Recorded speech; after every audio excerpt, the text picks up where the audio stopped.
B'siyata d'Ishmaya, Masechet Shavuot, Daf He. Nous commençons aux deux points Goufa, 10e ligne, à partir du début de la page Goufa. La Gemara reprend la Braïta qui a été rapportée, la marloquette entre Rabbi Akiva et Rebi que nous avons rapportée auparavant, pour prouver que Rebi n'est pas d'accord avec Rabbi Akiva. Donc la Gemara va reprendre cette Braïta et nous allons l'expliquer. Goufa. Nous avons vu que Rabbi Akiva nous dit la chose suivante. Minaim she'eno chayav ela al sheyesh ba yediya bitrila v'yediya besov ve'elem benatayim. Il s'agit, comme nous l'avons vu, de yediot atum'a. Un homme est impur. Il a touché un reptile mort, un homme mort. Il est impur. Il oublie cette impureté. Donc il savait qu'il était impur, il y a une yediya. Il oublie cette impureté. Et il va rentrer dans le Beth Amikdash où il va manger un aliment Kodesh. Ensuite, il se rappelle qu'il était impur. Il doit apporter un korban, c'est le korban Olé Veyored. Rabbi Akiva et Doresh le pasuk de cette manière. Minaim sheno chayav elal sheyesh ba yediya betrila v'yediya besov elem benatayim. D'où est-ce que nous savons qu'il faut, pour être chayav d'un korban, qu'il y ait eu une yediya au début. Il est su au début. Il a su qu'il était impur. Ensuite, il a oublié son impureté. Et là, aujourd'hui, il sait qu'il est impur, qu'il était impur. Et donc, il doit porter un korban. D'où est-ce qu'on sait Talmud Lomar, Veneelam, Shne Pe'amim. 2 fois dans la Torah, c'est marqué Veneelam. Donc, Rachid nous avait déjà expliqué auparavant l'explication des mots de Rabbi Akiva. Dans la Torah, c'est marqué 2 fois. Donc, il a touché toute source d'impureté, Veneelam Imenu Veutame. Oh, nous disait la Torah qu'il a touché un homme mort, etc. Veneelam Imenu, il a oublié son impureté. Et ensuite la Torah nous dit Vehu Yada, et il a su. C'est marqué 2 fois Veneelam dans cette paracha. Il a touché une impureté Veneelam. Dans la Torah, il y a plusieurs sortes d'impuretés mentionnées, mais la Torah nous dit 2 fois Veneelam. Pourquoi c'est 2 fois? Rabbi Akiva et Doresh de la manière suivante. Le premier Veneelam est pour nous dire que c'est seulement lorsque Veneelam, la Tum'a, l'impureté, il l'a oublié. Mais s'il se rappelle de l'impureté, et il a oublié que c'était Kodesh ou que c'était le Beth Amikdash, il n'est pas chayav de Korban, d'après Rabbi Akiva, comme nous l'avons vu. Donc Rabbi Akiva nous dit, le premier Veneelam vient nous dire, l'oubli était de la Tum'a. C'est dans le Elem Tum'a qu'il est chayav, et pas le Elem Mikdash. Le deuxième Veneelam est aussi en trop, pour nous dire que ce qui est marqué dans la Torah Vehu Yada, c'est-à-dire il faut que le Vehu Yada, c'est comme s'il est placé entre les 2 Veneelam. Et je vais être Doresh ainsi. Au début, il a su, et il a oublié, et c'est à ce moment-là qu'il devra apporter un korban. C'est-à-dire il faut qu'il y ait auparavant une yediya. Il a su et il a oublié. Le Vehu Yada qui est marqué dans la Torah, c'est-à-dire il a su Vehu Yada et ensuite Veneelam il l'a oublié. Dans le cas où il n'a pas su au début qu'il était impur, et ce n'est que par la suite qu'il a su, comme la Gemara nous expliquera par la suite. Par exemple un Tinok Shenishba, un enfant qui ne connaissait pas la Torah, qui avait été pris en captivité, il était impur mais il ne le savait pas. Si ensuite il a mangé un aliment Kodesh, il est rentré dans le Beth Amikdash, il n'apportera pas de korban, puisqu'il n'y avait pas de yediya au début, il ne savait pas. Donc pour Rabbi Akiva, ce qui est important, c'est la yediya au début, ensuite un oubli. La yediya besof, à la fin, est obligatoire, sinon il n'apportera pas de korban s'il ne sait pas qu'il était impur. S'il a oublié, il a définitivement oublié, il ne s'en rappelle plus, il n'apportera pas de korban. Donc le point important que Rabbi Akiva relève de ce pasuk, c'est que ces 2 fois que la Torah nous marque Veneelam, c'est pour nous apprendre que le Vehu Yada qui est marqué après le Veneelam, on va le placer aussi entre les 2 Veneelam pour nous dire que il savait et ensuite il a oublié. Mais c'est vrai que le premier Veneelam, d'après Rabbi Akiva, vient nous apprendre que c'est sur l'oubli de la Tum'a qu'on apporte un korban. Ça c'était donc l'opinion de Rabbi Akiva. Et Rabbi avait dit, Rabbi Omer enot tzarich. Areu Omer Veneelam, Michlal Sheyada Vehu Yada, dit Rabbi, puisque c'est marqué dans la Torah Veneelam, Donc déjà, du mot Veneelam, il a oublié, c'est qu'il savait. Veneelam, Michlal Sheyada, il savait. Puisque c'est marqué ensuite Vehu Yada, une deuxième fois, c'est déjà marqué qu'il savait, puisque Veneelam, il a oublié, c'est qu'il savait. Donc le deuxième Vehu Yada de la Torah vient nous enseigner Harekan Shte Yediot, qu'il y a deux Yediot, c'est-à-dire une Yedia avant, une Yedia après. Imken Matalmud Lomar Veneelam. La question qui se posera d'après Rabbi, pourquoi c'est marqué deux fois Veneelam, Veneelam? Pour nous dire le Chayev Ale'elem Tuma Ve'Ale'elem Migdash. Pour nous dire qu'on est Chayav même si on a oublié le Migdash ou le Kodesh, et pas seulement si on a oublié la Tuma. Donc Rabbi Akiva, lui, a besoin d'un pasouk, le Veneelam, pour dire que le Vehu Yada, tu le places entre les deux Veneelam. Donc il n'a qu'un seul pasouk de Veneelam de l'oubli, donc il dit il a oublié la Tuma. Mais Rabbi dit non. Pour nous enseigner qu'il faut une Yedia au début, je le sais du mot Veneelam. S'il a oublié, c'est qu'il savait. Donc pourquoi la Torah nous a marqué deux fois le Veneelam? C'est pour nous dire qu'il peut y avoir deux sortes d'oubli. Veneelam, c'est qu'il a oublié, ou il a oublié la Tuma, ou il a oublié le Mikdash. C'était donc la marloquette entre Rabbi Akiva et Rabbi. Ce que nous avons retiré de cette braïta, elle avait été rapportée pour nous dire que Rabbi Akiva pense qu'il n'y a de korban que si on oublie la Tum'a, alors que d'après Rabbi, il y a un korban même si on oublie le Mikdash ou le Kodesh. Reprenons cette braïta, l'explication de la Gemara. Amarma, tu as dit Veneelam Michlal Sheyada dans les paroles de Rabbi. Puisque c'est marqué Veneelam, il a oublié, c'est qu'il savait au début. Maï Mashma, comment vois-tu cela? Amar Rava nous dit Midelokti Veyaluma Mimeni.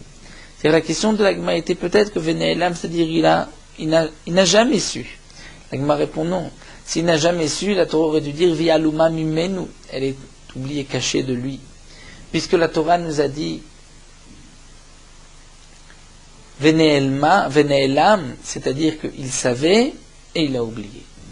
Amar le Abaye lui dit, la me'ata c'est ainsi. Si tu es doré chaque fois que la Torah dit Veneelam, c'est-à-dire il savait, ensuite il a oublié. Gabé Sota, à propos de la Sota d'Irtiv, c'est marqué Veneelam me'eneisha, que cette impureté, sa femme qui a été soupçonnée d'adultère, cette impureté mais était cachée, dire si elle a fauté ou pas, des yeux de son mari. Donc est-ce que tu vas dire Veneelam Michlal d'Aveyada Meikara, dire il savait et ensuite il a oublié, mais I Aveyada, s'il savait Mibat Kulamaya, les eaux de la Sota ne vont plus la vérifier comme nous l'avons vu dans la Braïta, Vatania Venikaish Me'avon Vaisha Itisa et Avona. C'est marqué que lorsqu'on va faire boire à la femme soupçonnée d'adultère le mélange préparé par le Kohen, Venikaish Me'avon, l'homme sera donc lavé et purifié de la faute, Vaisha Itisa et Avona, et la femme portera sa faute. Et de là on apprend Bisman Shaisha Menuka Me'avon Amaim Bot Kemitishto. Bisman Shaish Menuka Me'avon Amaim Bot Kemitishto. C'est lorsque le mari n'a pas de faute, c'est là où l'eau va pouvoir vérifier sa femme. Mais En Aish Menuka Me'avon En Amaim Bot Kemitishto. Mais si l'homme n'est pas lavé de faute, c'est-à-dire il savait que sa femme a fauté et il a malgré tout une relation avec elle, après qu'elle s'est isolée, l'eau ne va plus vérifier sa femme, puisque lui aussi a fauté. Donc tu ne peux pas dire que de Veneelam Meneisha, c'est-à-dire il savait et ensuite il a oublié. Vetou de plus, Gabé Torah, à propos de la Torah d'Irtiv, c'est marqué Veneelma Meene Kol Chai.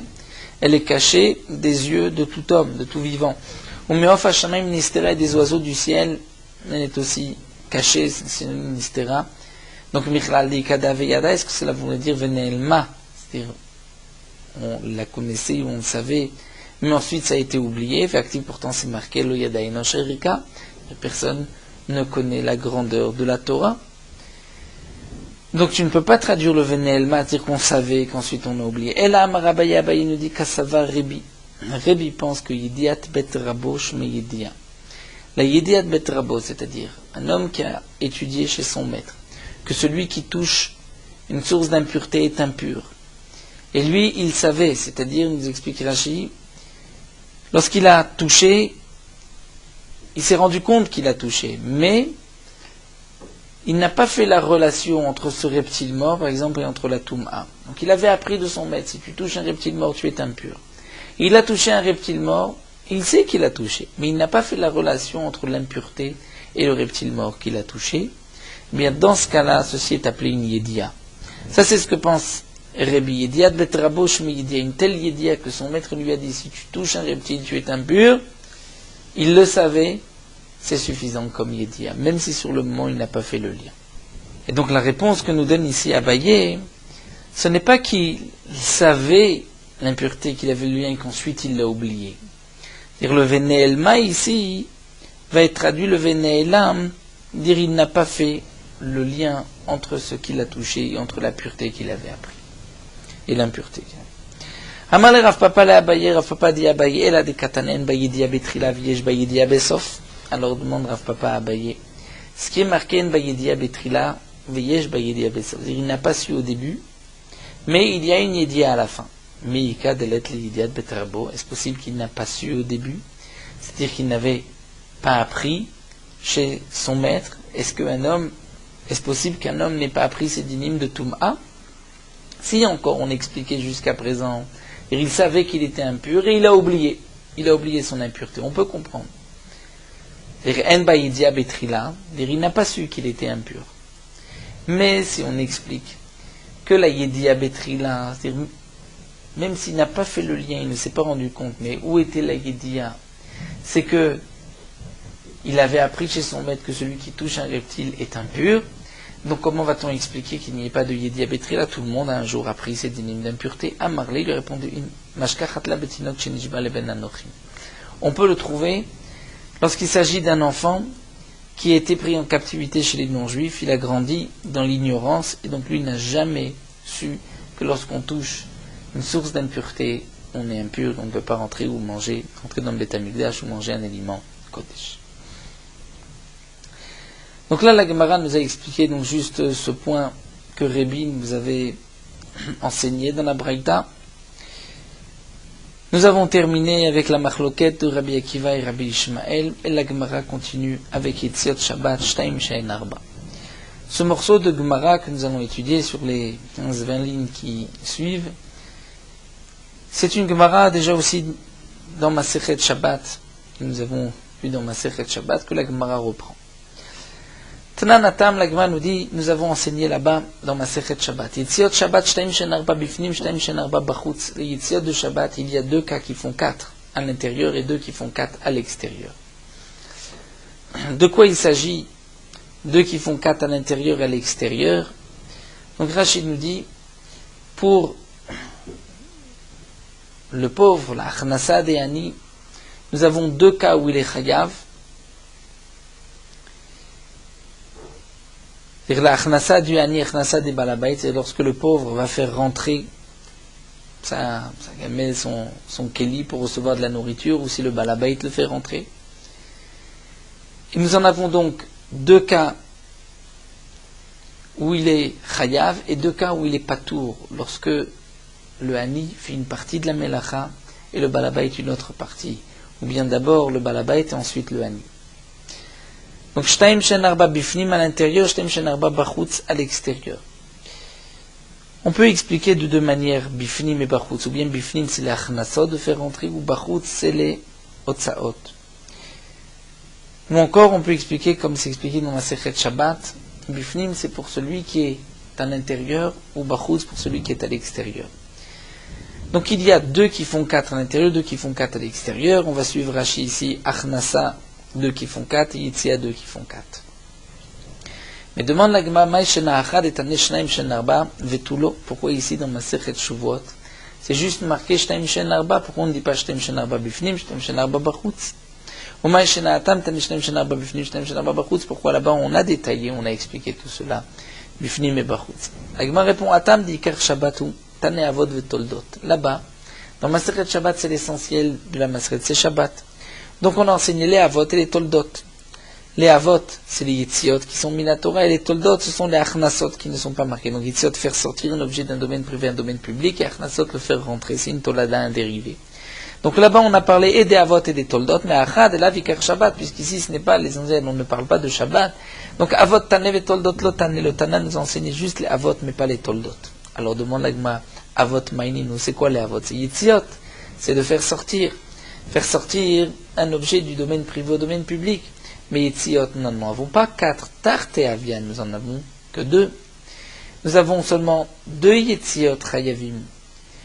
Une Yetzia si c'est le riche, le balabait qui sort. Une Yetzia si c'est le pauvre qui retend sa main et qui fait sortir l'objet. Donc il n'en a pas 4. Peut-être que tu diras, mais même l'iftor. Il y a 2 qui font 4 dans les Yetziot, dire 2 cas où on est chayav et 2 cas où on n'est pas tour, puisqu'on a fait seulement une partie de la melacha. C'est impossible, comme nous l'avons vu. Dans la même Mishnah, le Tana nous rapporte les dîmes de Shavuot, de Idiot Atum'a, de Shabbat et de Negaim. Donc, les 4 cas se ressemblent. De la même manière que pour Negaim, tous les cas on est chayav. Afacha kululi chiyuvé, là aussi, on devrait être dans tous les cas chayav. Donc, comment va-t-on expliquer Yetziot Shabbat Shtaim Shen Arba, puisque le cas de Avot chayav, il n'y en a que 2. Et là, Rav Papa reprend dit Hatam di kar Shabbat taneh chiyuvé ou ptouré. On va répondre différemment. On ne va pas dire que là-bas où c'est l'essentiel de Shabbat, donc on a marqué et les Avot et les Toldot, mais ici que les Avot, parce que sinon c'est vrai que les Avot, nous avons que 2 Yetziot et pas 4. Mais on va répondre ainsi. Là-bas c'est l'essentiel Ikar Shabbat. Donc on nous a enseigné les Chiyuvé ou Ptouré, les cas où on est Chayav, les cas où on n'est pas Tour. Mais Acha, Chiyuvé, Tané, Ptouré, Lotane. Ici, on nous a rapporté les 4 cas où on est Chayav, c'est-à-dire 2 Yetziot lorsqu'on fait sortir et 2 Hachnasot lorsqu'on fait rentrer. C'est vrai qu'on parle et de Avot et de Toldot, mais 4 cas où on est chayav. Là-bas, dans Maseret Shabbat, on nous a parlé de 8 cas. 2 qui font 4 bifnim, 2 qui font 4 bachutz, puisque c'est pas seulement les 4 cas, 2 achnasot et 2 yitziot, mais aussi les encore 4 cas lorsque c'est une partie de la melacha que fait l'un et l'autre partie que fait l'autre. Et donc dans les yitziot, on peut avoir une partie par le pauvre, commencer par le pauvre, une partie commencée par le riche, et de même, on peut avoir dans les achnasot. Alors la Gemara continue. Chiyuvé, tu dis que là-bas, on nous a enseigné les chiyuvé et ptouré, mais ici, on nous enseigne que les chiyuvim. C'est quoi les chiyuvim? C'est les yetziot. Chiyuvim, c'est quoi? Chiyuv, c'est certainement yetziot qu'on est chayav. Mais yetziot, il n'y en a que 2. Tarté ou davian. La Gemara répond non. Shtaim d'otsa, shtaim d'achnasa, comme nous avons dit, 2 de Yetziot où il fait sortir et 2 de Achnasot où il fait rentrer. Demande à Gma va Yetziot, Katane, pourtant c'est marqué Yetziot. Si c'est marqué Yetziot à Shabbat, on parle que de faire sortir, pas de faire rentrer. Gma répond à Maravashi, Tane Achnasa Namotsa, car il est le Tana, appelle la Achnasa faire rentrer du domaine public au domaine privé, la appelle aussi Otsa'a, appelle aussi faire sortir. Pourquoi? Puisque c'est faire sortir, veut dire du domaine public vers le domaine privé. On sort aussi du domaine public. Mimai, quelle est la preuve? Ditnan, puisque c'est marqué à Motzi Mirshut Lirshut Chayaf, le Tana dans les 39 travaux interdits nous marque celui qui sort d'un domaine à un autre. C'est quoi de sortir d'un domaine à un autre? N'est-ce pas qu'on parle aussi du cas où il fait une achnasa, c'est-à-dire il fait rentrer dans un domaine privé, et il appelle cela otsa. Pourquoi? Puisqu'il fait sortir du domaine public. La Gemara nous dit, mais ce n'est peut-être pas une preuve. Peut-être que ce qui est marqué à Motzi Mirshut Lirshut, c'est seulement lorsqu'il fait sortir du domaine privé vers le domaine public. Alors, répond la Gemara, le Tana aurait dû dire, si on fait sortir du domaine privé vers le domaine public, pourquoi le Tana nous dit d'un domaine à l'autre, Mirshut Lirshut, pour nous dire, le Tana nous parle aussi, c'est aussi une melacha, donc de faire sortir du domaine privé, domaine public vers le domaine privé, avec kakarele otsa'a. On voit que le Tana appelle ceci une otsa'a, le faire sortir. Donc nous voyons que le Tana appelle la otsa'a, la achnasa l'appelle aussi otsa'a. Veta amamai, et pour quelle raison? Comme nous l'avons expliqué, Tana kolakira trefetz mimkomo otsa'a kerile. Chaque fois qu'on déplace un objet de son endroit, ça s'appelle une otsa'a par rapport à l'endroit. C'est vrai que nous avons l'habitude de dire de sortir par rapport à une maison et on rentre dans une maison. Mais on peut aussi regarder par rapport à l'objet, le sortir de l'endroit où il se trouve, même si on va le rentrer dans une maison. Donc, la réponse de la Gemara est donc la suivante. C'est vrai que dans Masechet Shabbat, c'est marqué Yetziat Shabbat Shtaim Shen Arba Bifnim Shtaim Shen Arba Bachutz, alors que chez nous c'est juste Shtaim Shen Arba, puisque chez nous on ne parle que de 4 cas où on est chayav, 2 Yetziot et 2 Achnasot. Que signifie deux Yitziot et deux Achnasot? C'est en vérité la Yitzia, faire sortir par le Balabait qui se trouve à l'intérieur ou par le Hani qui se trouve à l'extérieur. On peut faire sortir un objet de deux manières.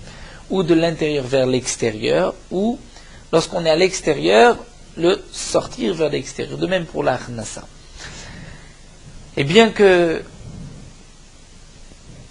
on parle dans les quatre aussi bien de Yitzia que de Achanasa, de faire rentrer dans le domaine privé, nous avons dit que le Tana appelle tout ceci Hotsa'a, puisque faire sortir un objet de là où il se trouvait, le déplacer de là où il se trouvait, c'est une Hotsa'a. Amar Ravina va apporter une preuve. Matitina Medaika, tu as une preuve de la Mishnah, des quatre années dans la Mishnah, c'est marqué Yitzhot Shabbat, Shtem Shenarba Bifnim, Shtem Shenarba Bachutz, dans ma Sechet Shabbat. Et si tu es attentif, tu verras avec Kamefaresh Achnasa, que dès le départ, on parle d'une Achnasa, lorsque le Tana de la Mishnah nous parle de Pashat Ani et Yadou Lifnim. Le Ani tend sa main à l'intérieur et pose dans la main du Balabait. Les premiers cas rapportés dans Masechet Shabbat, c'est des cas de Achnasa. Donc Shema Mina, bien que le Tana utilise le terme de Yetzia, il commence par Yetzia de Shabbat, il nous explique une Achnasa. Donc tu vois qu'une Achnasa est aussi appelée Yetzia. Rava Amar, Rava lui va répondre différemment, va dire Reshuyot Katane, Reshuyot Shabbat Shtaim. Rava nous dit, il n'est pas nécessaire de faire des diukim. Hotsa'a, est-ce que l'Achnasa c'est une Hotsa'a? Ce qui est marqué Yetziot Shabbat, c'est en vérité les Reshuyot, les domaines. Yetziot Shabbat, c'est les Reshuyot Shabbat. Il y en a deux. C'est-à-dire, il y a deux Reshuyot, le Reshut Arabim et le Reshut Yachid, et par ces deux Reshuyot, ces deux domaines, on peut arriver à 4 Issour à l'intérieur et 4 à l'extérieur. Nous poursuivons avec Merot Halacha Dafhe. Concernant la tfila de Harvit à l'entrée de Shabbat, le Shulchan Aruch nous dit qu'on va avancer la tfila de Harvit par rapport aux autres jours de la semaine. Et qu'à partir de Plag Mincha, donc 1h15 avant la tombée de la nuit, on pourra allumer les Nerot, recevoir Shabbat et prier Harvit. À condition de relire le Kriyat Shema après la tombée de la nuit. Les poskim disent que même celui qui a l'habitude en semaine de ne prier Harvit qu'après la tombée de la nuit, il pourra le vendredi soir prier Harvit plutôt à partir de Plag Mincha. La raison de cela, puisque nous avons l'obligation de rajouter le Shabbat sur la semaine, donc on va par cette mitzvah recevoir Shabbat plus tôt, donc faire commencer le 7e jour plus tôt, et donc on pourra aussi s'appuyer sur les poskim, considérer qu'à partir de Plag Mincha, c'est la nuit, on pourra prier Harvit. Mais il faudra faire attention de prier Mincha le vendredi avant Plag Mincha pour ne pas qu'il y ait une contradiction. Donc d'un côté de prier Mincha après Plag Mincha et ensuite prier Harvit, c'est une contradiction. Mais certains ont marqué que même si on a prié Mincha après le Plag Mincha le vendredi, on pourra être Mekil et prier Harvit, Betsibo, avant la tombée de la nuit. Mais les poskim disent que c'est,